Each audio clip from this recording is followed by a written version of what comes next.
हां भैया तनी आगे से हट जाओ, कैमरा लागल बा, खाली बेंचो चालू कर हां कैमरा लागल बा भाई, तनी हो लोगन के ध्यान दा। हे हे रितेश बाबू बंद हो गेल का?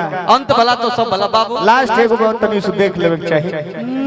सब कुछ क के कौन फायदा जब लास्ट में तो लोगन दिल टूट दे। तनी तनी सुआ जाइए भैया, तनी सु। अच्छा खाली तुम बजा दो, खाली बजा दो बाबू, हे हे तबला बंद कर दो, ढोलक बजा दो कि जय जय रविदास, जय जय रविदास,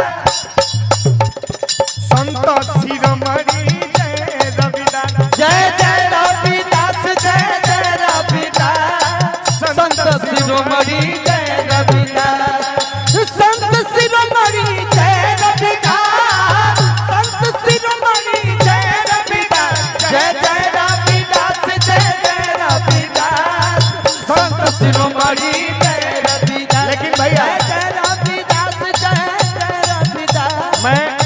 मैं चाहूंगा कि जितने लोग हैं एक बार डांस करें सभी लोग, बस आई कैमरा के छोड़ा के। जो भी बाबा साहब को चाहने वाले अपने अपने जगह पे एक बार डांस कर दें।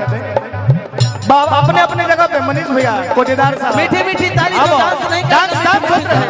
ए बाबू तनी सुना, आओ तनी। जय जय रविदास, जय जय रविदास, संत शिरोमणि जय रवि, जय जय रविदास, जय जय रविदास, संत शिरोमणि जय। ए बाबू तनी भरता लावा कि जय जय रविदास, जय जय रविदास, संत शिरोमणि जय रविदास, जय जय रविदास, जय जय रविदास, संत शिरोमणि जय। अरे संत शिरोमणि जय रविदास, संत शिरोमणि जय रविदास, जय जय रविदास, जय जय रविदास, संत शिरोमणि जय रविदास, जय जय रविदास, जय जय रविदास, संत शिरोमणि जय रविदास। बस ना भैया, भैया भैया भैया कंटिन्यू बजाए तो